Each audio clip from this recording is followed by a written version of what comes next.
we need mass adoption of advanced security measures. And the only way you get mass adoption of anything is if you make it really easy for people. And so we have all these like really advanced security measures that nobody wants to do. And that's not going to work. So now the challenge is, how do we make it just super easy or even transparent, to the user, or only escalate things when red flags go off, and otherwise make it simpler for folks. And, looking at ways to kind of provide security without being super interruptive.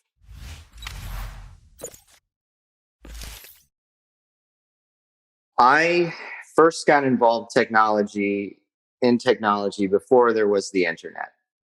I got started at a very early age. I was lucky enough to go to an elementary school that had a computer programming class in fourth grade. Yeah, it was the programming language was QBasic,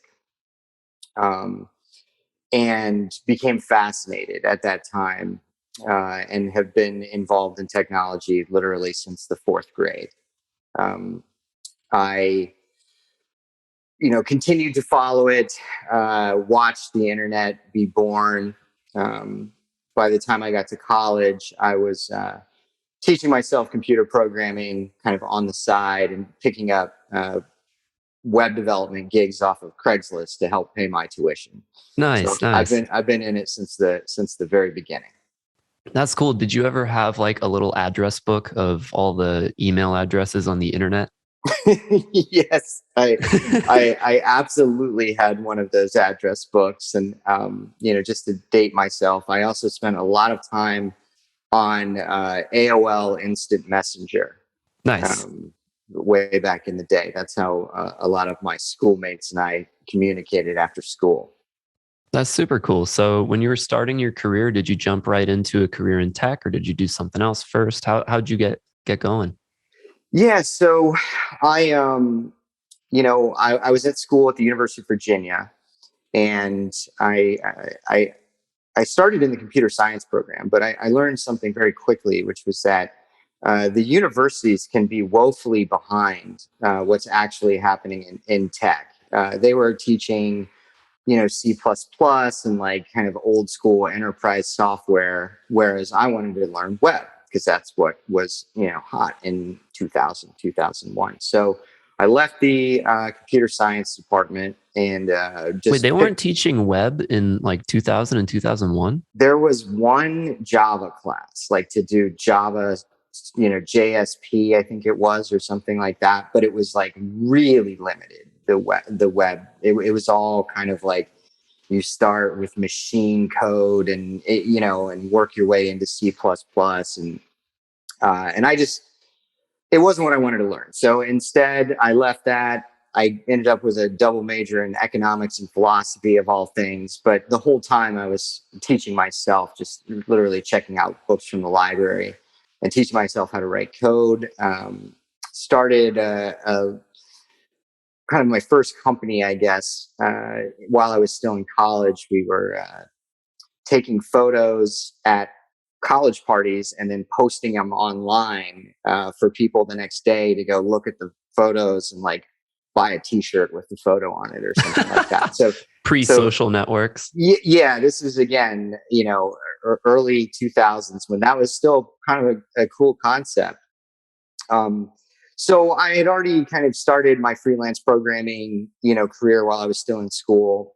When I graduated, all that really meant was I was going full time with that, and now I had all the hours of the day where I could just write code, and I loved writing code. I still enjoy it, although I don't do it very often. And so that's kind of how I got started. I was a freelancer. I was a PHP developer. And I did that for a few years and I loved it. But then I realized there was only so many hours in the day that one could bill for their time. And so I at that point, I started a software agency called Barefoot Solutions. Oh, cool. So just continuing to do freelance work, but in a like company setting. Exactly. I hired my first employee, kind of grew everything organically. We were doing web design and development, and then we got into mobile very, very early. Then we got into IoT pretty early, and then into AI and blockchain. That was kind of the progression of technology. We always tried to stay, at the forefront, not on the bleeding edge, because companies don't pay for that very often, but more on the cutting edge, we'll call it. And that was the majority of my career prior to joining the Permission team. Cool. Yeah. So tell me about how you met the team at Permission and came aboard. Yeah, my best friend from kindergarten is the VP of marketing That's at awesome. Permission, and they were having internal discussions, and wanted to bring somebody on, and Bobby recommended me and introduced me to Charlie, our CEO, and we ran with it from there. And so, that was back in, I want to say 2019, when we first connected, and been with Permission ever since. That's awesome. So can you give me like an overview of the vision at Permission and what you guys are doing? Absolutely. So, the mission of Permission is to enable users to profit from their time spent online and mostly their data. For too long, the big tech companies, Google and Facebook and Amazon, have been profiting from our data, and we haven't seen a cut of it. And that needs to change. I think when certain events happened, and Cambridge Analytica and things like that, a lot of the world opened their eyes to how the internet actually works. The internet seems like this amazing place full of free services, but companies are making a lot of money, and they're making money on us.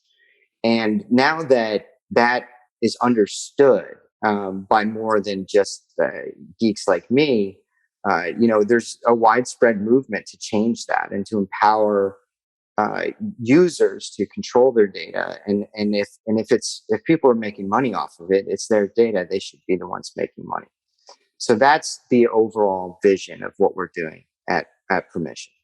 That's so cool. So how does it work? Do the ad companies come to you and you're like kind of a broker for the individuals that are viewing the ads and getting paid for that? And then also, like, how are people getting paid?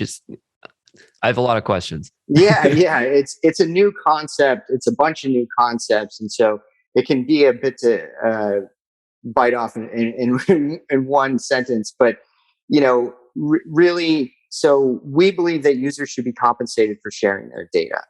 The best way that we know to do that is with cryptocurrency, and so we have issued our own cryptocurrency. The ticker symbol is ASK, and you can buy and sell this crypto on multiple exchanges. And we reward users for clicking on ads or watching videos, or providing data, explicitly giving permission to brands to market to them, and being rewarded for it, being compensated for it, and saying, okay, Nike, I am actually looking for tennis shoes right now, and I want you to know that, and I want you to show me some tennis shoes. But I want to be rewarded for giving you that data, so that we can have a closer relationship between the brand and the consumer, right? And so the advertisers will, they'll create campaigns, and they are campaigns that can be placed all over the web, right? It doesn't just have to be on our website. And part of the mechanism of these ads is the reward component, is rewarding users with our crypto ASK for sharing their data. And it's that simple at the high level. And then when you get into the weeds, it's actually incredibly complex, because ad tech is a very complex world that's been around a long time and has some, unusual ways of doing things. But that's the concept at the high level. We're just rewarding users for sharing their data, and we're doing it with crypto. Think of it like a rewards program. You have like Starbucks points, or Marriott, or Southwest, or all of these rewards programs that are incredibly successful for these companies. And they continue to invest more in their rewards programs than they do in going out to get new customers. They're trying to deepen their relationships with their existing customers, right? And the problem with rewards programs is that they are siloed, right? If I get Southwest points, it's awesome that I can buy a Southwest flight with it, but that's about all I can do. With crypto, it's fungible, it's liquid. You can do whatever you want with it. You can trade it for other crypto. You can sell it for dollars and go buy something. It's kind of it levels kind of the field such that it's just a ubiquitous reward mechanism. It's so obvious that crypto should be how brands are rewarding their customers rather than these like really siloed point systems, right? And so that's kind of how we landed on the concept. Is we really were thinking about rewards initially, and how it could be better for the consumer to get some sort of liquid reward rather than a siloed one. That makes a lot of sense. That actually reminds me of recently I was talking with the CTO over at a company called Deserve, that they make the back end for credit cards. So like if a company like, airlines all issue their own credit cards, traditionally they have to go to a bank to do that, but Deserve is like a cloud-based company doing that. And they partnered with BlockFi recently and put out a credit card with them where whatever cash back reward you get on your credit card is paid in Bitcoin, which is pretty cool. And I think kind of just shows that what you're talking about is a major trend, I think, that we're going to see a lot more of. Yeah, and there's just a few reasons why that's better, even than cashback, because the way that these very old financial systems work, there is so many middlemen basically to conduct a transaction safely, right? It has to be backed by a bank, and it has to be insured, and all of these other things. And what it does is makes transactions expensive.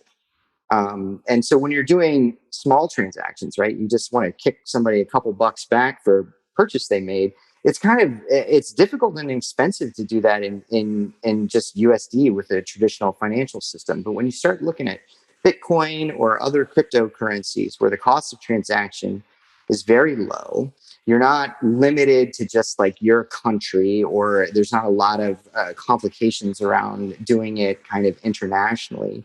And then there's also like the speculative nature of it, right?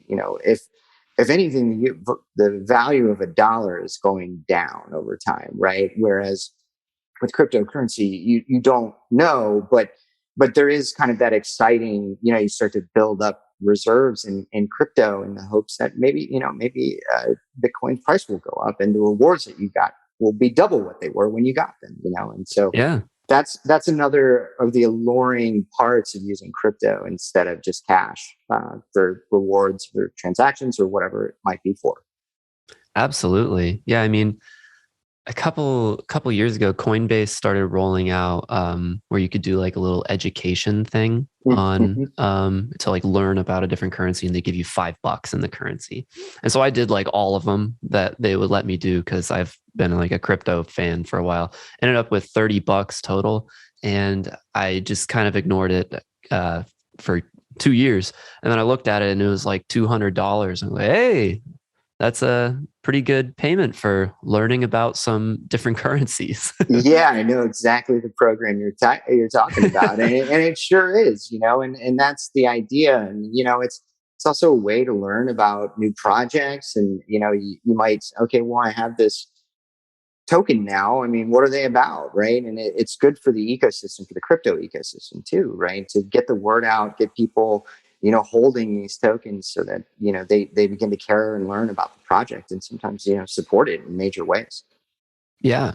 So I mean, crypto is obviously a really hot commodity in like among general consumers, but I imagine it's also a pretty big target for hackers trying to get their hands on some. So what's your security strategy like at Permission? Yes, you are absolutely right about that. Security is first. with absolutely everything that we do. It is when you're a cryptocurrency, you are a target, and you're a target by some of the brightest minds of our generation, right? These people in the blockchain and crypto space are some of the best developers in the world. And so, you have to be incredibly mindful and serious about security when you're running, a company with a crypto like Permission is. And so, we talk about security every day. It is embedded into our culture, into our processes, into everything. And, it all starts for us really with identity. If we know who our users are, then it brings about a level of trust, and we feel good about rewarding them for engaging with these ads because they're real people, and they're sharing their data, and that's valuable to companies, and they should get paid for it. And so we very early on, actually, when I came on board, this was one of the first really big decisions I made as CTO at Permission, which was to start working with an identity provider, Auth0. They do all of our identity for us, like login registration. I forgot my password, my two-factor authentication, and mobile, and all of these things. And and they have been like a foundational part of our overall security apparatus. We decided early on that like we're innovating in ad tech and in crypto, but not in identity, right? And if you're not innovating in something, then you might as well use the experts rather than like try to build it yourself, right? I could have built an identity management platform for our users, and it would have taken 6 to 9 months. It would have cost a fortune. We had to maintain it the whole time. Or I could go with a provider like Auth0, and we were up in like 45 days or something like that, just crazy fast. And they're rolling out new features, and they become a really fundamental part of our overall security apparatus. And we're in an interesting position, right, where not there aren't many consumer facing crypto companies. They're coming out now, but for the past few years that we've been few and far between. And the reason is how hard it is to keep it secure when you're consumer facing. It's one thing to do a B2B thing or to do a layer one blockchain, which is all about the code. But when you're dealing with, millions of users, and you have to provide a delightful experience for them, right? Like if security is number one, user experience is number two. And so, those can sometimes be like fundamentally opposed with each other. Like the more secure it is, kind of the more friction you create for your user. And, as a consumer facing company, we need to figure out both of those things. And, and again, I go back to Auth0, like, they're one of the only identity management platforms that had such a strong focus on consumer identity, not just, B2B or like enterprise workforce or that kind of thing. And so that's what really drew us in there.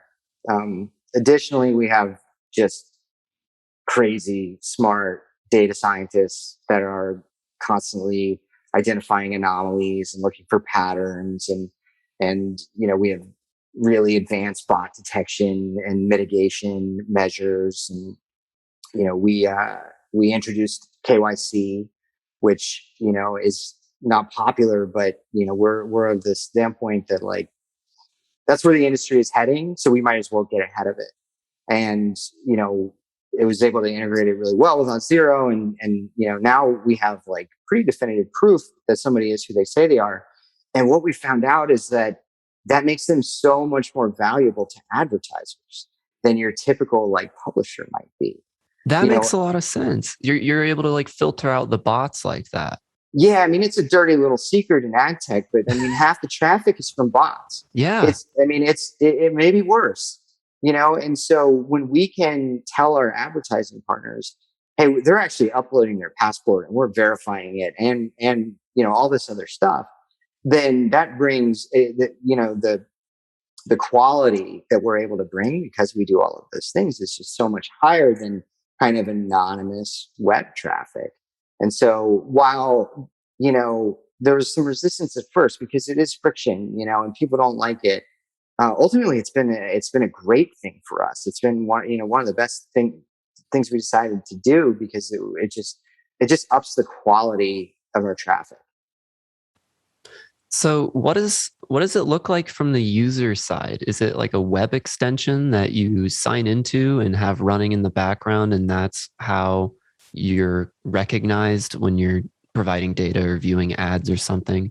Like, Yeah, that's a big part of it. So we launched a Chrome browser extension that will serve as your wallet where you can manage your crypto. And with that installed, when you come across a rewarded ad, it creates a very seamless experience. If you choose to engage with the ad, if you choose to share your data, then you will be rewarded via that browser extension. We also have a mobile app coming up in the works, and that'll come out in Q4, and serve a similar purpose, but in the mobile app space.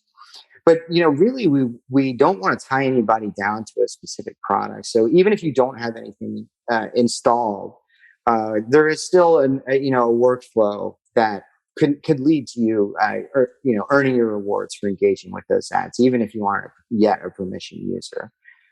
Some of that is live now, and some of it's rolling out in Q4. But again, user experience is everything for us, and the big challenge is creating really engaging, relevant, and delightful experiences for our users. And if we can't do that, then it's all the other stuff that we're doing isn't going to work. And so that's why we put such a high priority on UX when we're doing anything. that makes sense. I think that's a really smart approach because, I mean, cryptocurrency in general, the people that have studied it and looked at it have known like, hey, blockchain tech is going to do huge things in the future. But the thing was 10 years ago, if you wanted to own any, it was a crazy convoluted process to have a secure wallet. And you only really could buy and sell cryptocurrency if you really knew what you were doing. And yeah, just the way it's gotten out to the masses has been that friction has been reduced. And speaking of Auth0, like I had the privilege of interviewing their chief product officer a couple of weeks ago, Shiv. And the big thing he was talking about was like reducing friction in like and reducing friction while keeping security at the forefront is really the only way we're going to get security out to everyone. Yeah, that's exactly right.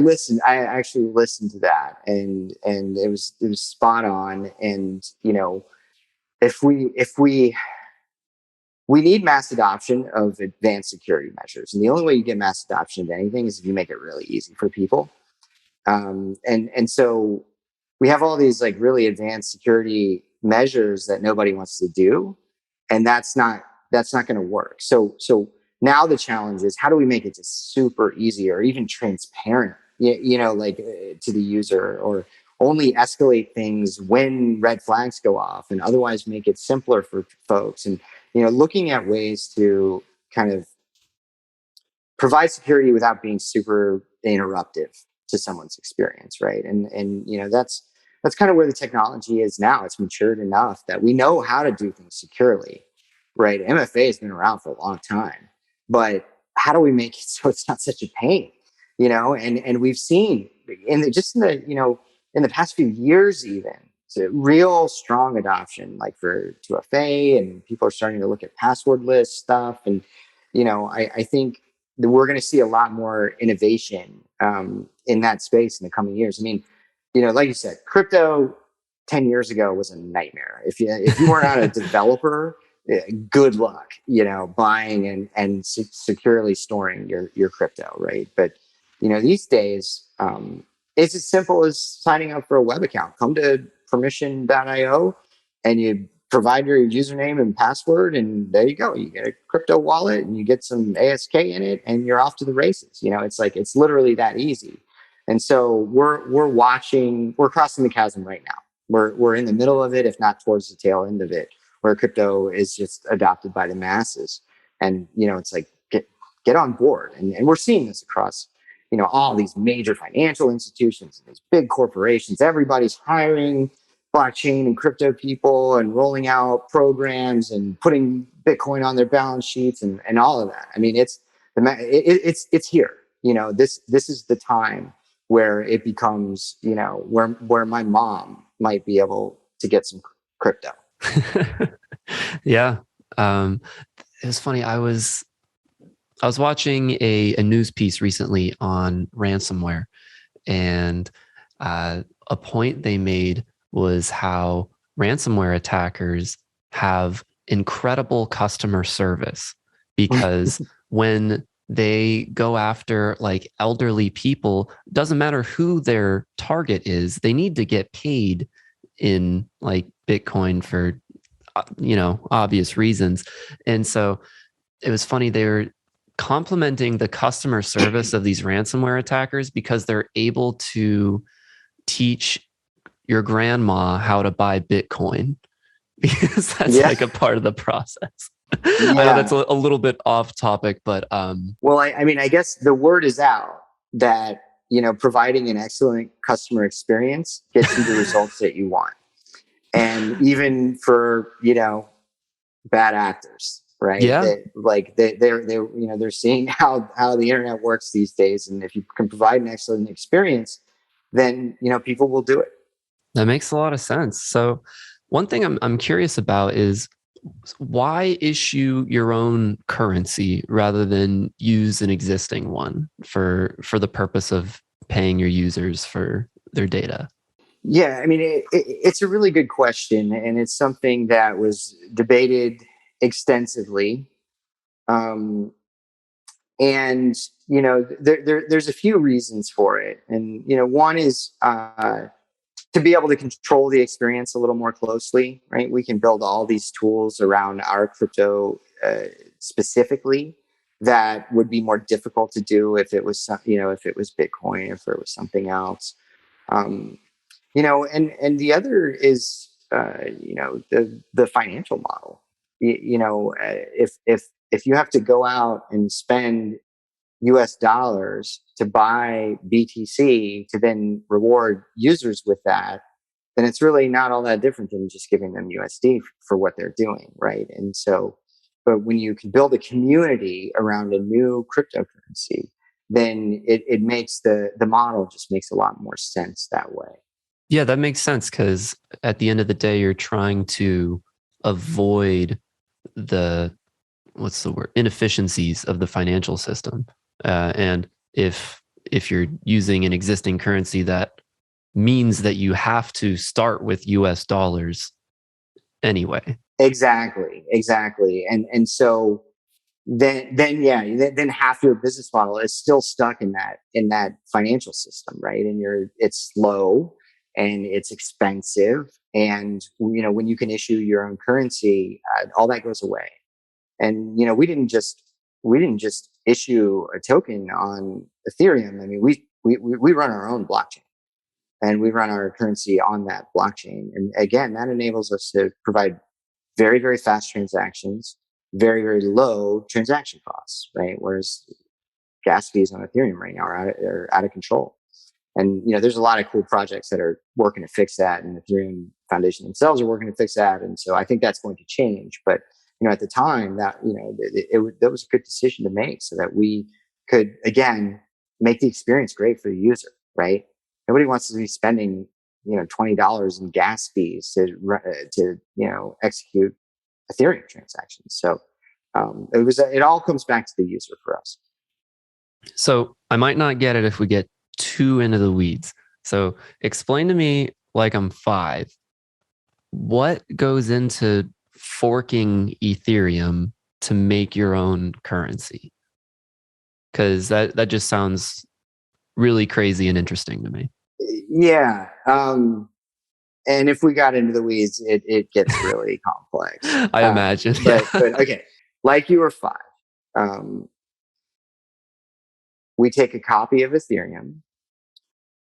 We need to change the consensus mechanism, because Ethereum only works with thousands and thousands of people running nodes and processing transactions, right? And so, right. So you want to copy like the protocols of Ethereum, but not necessarily all of the nodes. exactly, not necessarily the proof of work. So instead, we go to a proof of authority consensus mechanism, and that allows us to run our own blockchain based on Ethereum. I mean, it's Ethereum protocols, right? But it allows us to run it on our own kind of network.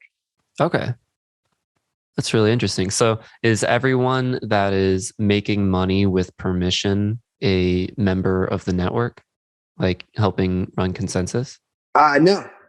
They can be, but just your general users are earning ASK every day for engaging with ads and sharing their data. So it's not just for developers. It's not just for people running nodes. It's not really even about that for us, right? Like that, there's a lot of people out there that's what they're doing, and that's not what we're doing. We want to be the most widely used cryptocurrency in ad tech. That's our goal. And so, we're encouraging just your everyday internet users to come create an account and earn ASK that way. That's awesome. I like that goal. Shooting big. Well, most widely used crypto and ad tech. That's so right. I guess that brings me to my tough question of the interview. Because when I first started reading about you guys, I had actually heard about basic attention token first. So I was like, oh, this kind of sounds like basic attention token. So how are you different from basic attention token? And that's the whole question. It's a great question. And I'll start by saying I'm a huge fan of Brave and BAT. And I use Brave browser sometimes. And they are leaders in the space. And they're doing really great work. There are some fundamental differences between what they're doing and what we're doing. Brave is focused on privacy. They want to provide a private browsing experience for their users. Our focus is on compensation. We want, Brave doesn't want the data to leave the browser, right? They're going to keep it locked down for you. Okay. But that means they don't have data, meaning it's tough to serve relevant ads. It doesn't work in the existing advertising ecosystem, right? And so that's not what we're focused on. It's not about privacy. We're trying to encourage users to share their data with companies. And we're very, very transparent about that. And if you're not into that and, you want to just browse the web privately, then we're not, that's not us, and Brave is a great solution for that. But, if you want to continue to participate in the data economy of the internet as it is today, only get compensated for it, then come to permission. That's the fundamental difference between the two of us. It's a different mission, right? Yeah. It's the same space, but it's a drastically different mission. I think it speaks to different types of people who are interested in different things. That makes a lot of sense. So permission is more for if you just want to kind of keep doing the web as you're doing it now, but get paid for it as you should, because it's your data. While Brave is for the people that are like, it's my data and I don't want anyone to see it. And that's those exactly are both valid viewpoints. Yeah, that's exactly right. The experience we want to provide is, just go about your day on the internet and check your balance at the end of the day and see that you earn for doing the stuff that you already do, because that's fair. That's how it should be. And it wasn't set up that way originally, so it's disruptive to do it that way now. But that's where we're headed, and that's our mission. That's really cool. So, man, I gotta set up a permission account because I'm pretty stuck in my ways. And perfect. But okay, so one thing that I wanted to get your take on is NFTs, because we actually have a company called Masterworks coming up on the podcast soon, and they're a part of a wave in like the financial industry that I think is really cool, and that's opening up different areas of investment to the broader public. Because like a while ago, we had a company called Yield Street that is like more generalized, opening up like you could do partial real estate investments or partial art investments and stuff. But Masterworks is art only. And because a lot of extremely wealthy people's portfolios are, a large portion of it is art in their investments, which is something that I didn't even know about until recently as like an investment class. But anyway, the guy does not believe in NFTs as like sound investable assets. And since they kind of rose to fame in the past year, I've pretty much only heard positive things about them. So I was like really interested to hear this hot take that we have coming up. But as someone such as yourself, a like long time member of the crypto community, what do you think about NFTs and what role do you see them playing? It's a great question. And NFTs are young in terms of their adoption in the overall crypto ecosystem, right? They're hot, like right now. And so what I see out there is a lot of experimentation with NFTs. And, I think the market will, find some winners and losers in terms of the best use cases for NFTs. Like they don't solve everything, not even close. But I think they have some really strong use cases. And one of the things I like the most about NFTs is that coming up the way that I did in software and building products is I got the opportunity to spend a lot of time with digital artists, right? Graphic designers, animators, just these wildly talented people that like 100 years ago would probably be painters or the like. And they had no good way to actually get paid for like original digital art. Yeah. You're like uploading photos into, Shutterstock and services like that, or you're getting paid for kind of custom bespoke work. Sure. But that's not pure creativity. That's applied creativity to somebody else's concept, right? But to be able to create digital art purely from your own creative energy and find a way to sell that in a way that is actually meaningful to you financially is incredible. It's disruptive for digital artists. That is one of the most exciting use cases to me of NFTs is again, like you said, in art, but not the fine art stuff is interesting. And I did read that like 20% of billionaire portfolios are in fine art or something insane. I had no idea either. I just read that recently. We must have read the same thing. But in digital art, because digital art has a problem that fine art doesn't have, which is that it is very easy to copy digital art. And it's a lot more difficult to counterfeit, kind of physical art. And so this kind of, in a way, combats counterfeit, art and also enables these artists to actually get paid for their work in a way that wasn't possible before NFTs existed. So to me, there are a lot of use cases. Like you said, financial instruments are interesting. They're doing stuff like in insurance and, tokenization of assets and all sorts of stuff. But the one that I really am like most interested in at the moment is digital art and watching kind of like these artists finally, I guess it kind of goes back to the mission of permission, which is like, it bugs me when people aren't getting what they deserve based on their, what they're providing, right? Yeah. And underserved people, this decentralization of technology is allowing a lot of these kind of undercompensated, underserved people to get what's, get their cut, get what's theirs.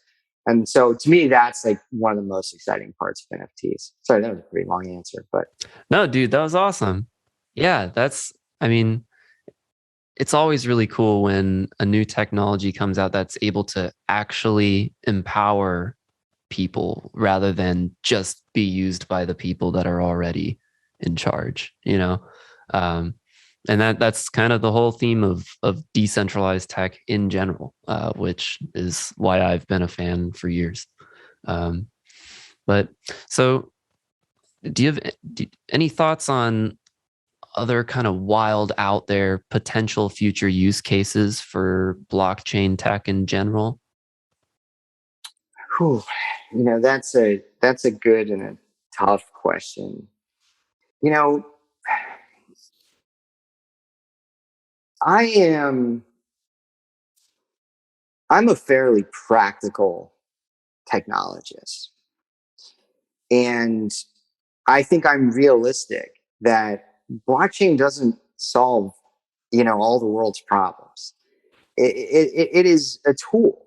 It is an incredibly powerful tool, and it's created this amazing community and ecosystem around it. But at the end of the day, it is a tool.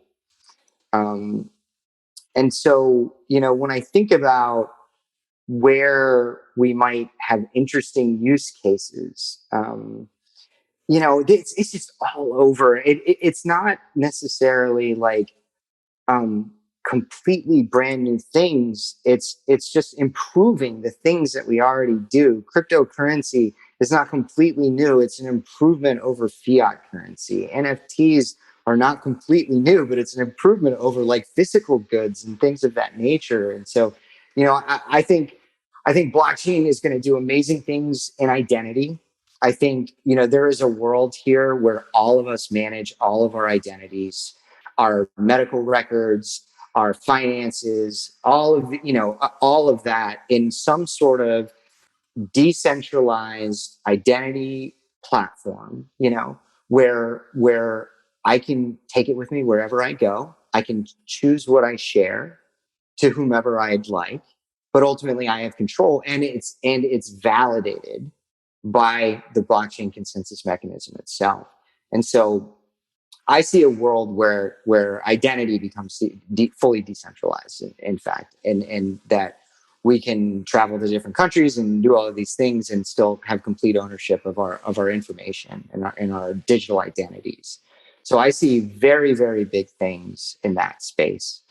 Um, and then I see a lot of smaller opportunities as well. I mean, I think, I mentioned counterfeiting earlier. I think blockchain's got some amazing applications in preventing counterfeit and proving chain of custody.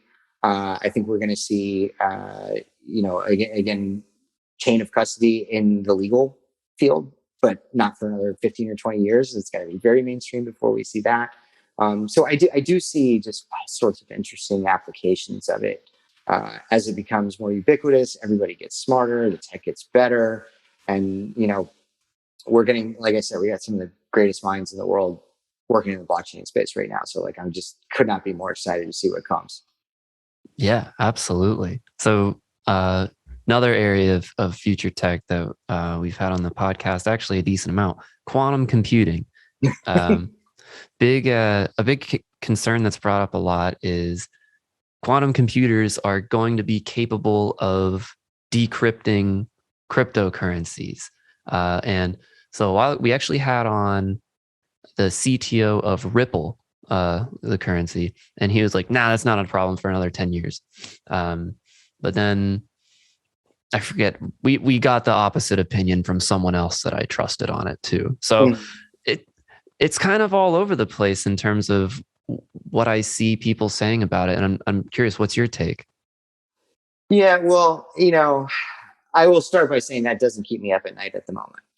Um, I do believe that's feasible. I've read some papers that does make it look like it might be possible.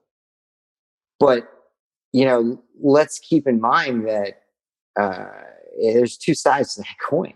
When quantum computing becomes more available, it's going to be integrated into all of our cryptographic measures as well.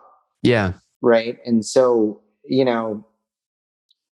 it's an arms race when it comes to, the cryptographic world, but the digital security in general. It's always an arms race, and that's kind of actually okay, because it like forces innovation, right? It drives innovation at such a rapid pace, because it's like, if we don't fix this soon, it's going to be a problem for us. And so, you know, for me, like I said, that doesn't keep me up at night.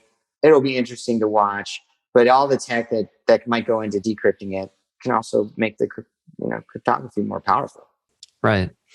Yeah, I think that's a really cool perspective on it. How it just forces innovation, because, man, that's just so fun. While you're rapidly advancing your computing powers, you're also rapidly advancing your security measures.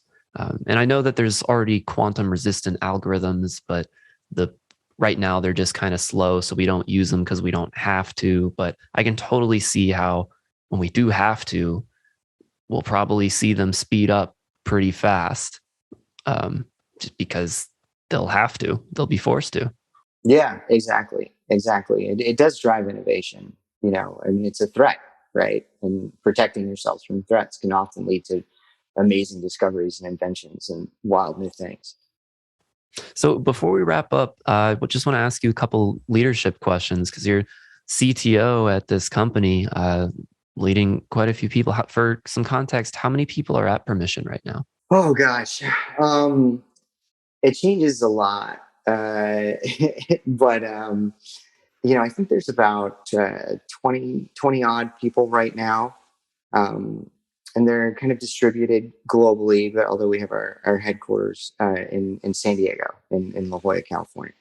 That's really cool. So are your direct reports like engineering managers, or people still in the weeds themselves? Yeah, so typically my direct reports are engineering managers.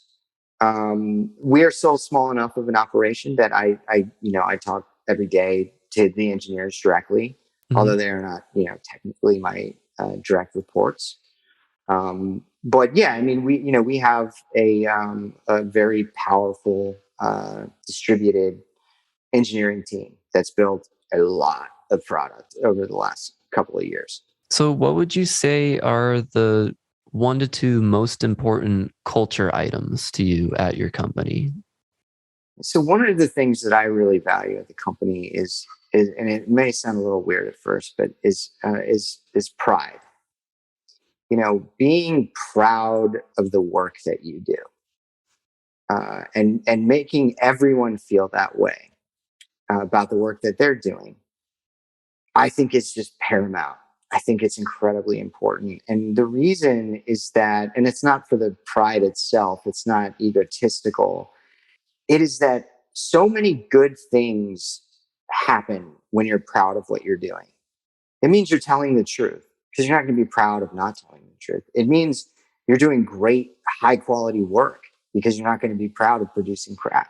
It means that you're doing the best that you can, and the team is running as best as it can, because you wouldn't be all that proud of anything less than that. And so I try to instill that sense of pride into my team, and that we've built a culture around that we want to be really proud of the work that we're doing, our mission, our products, our code, down to the everyday.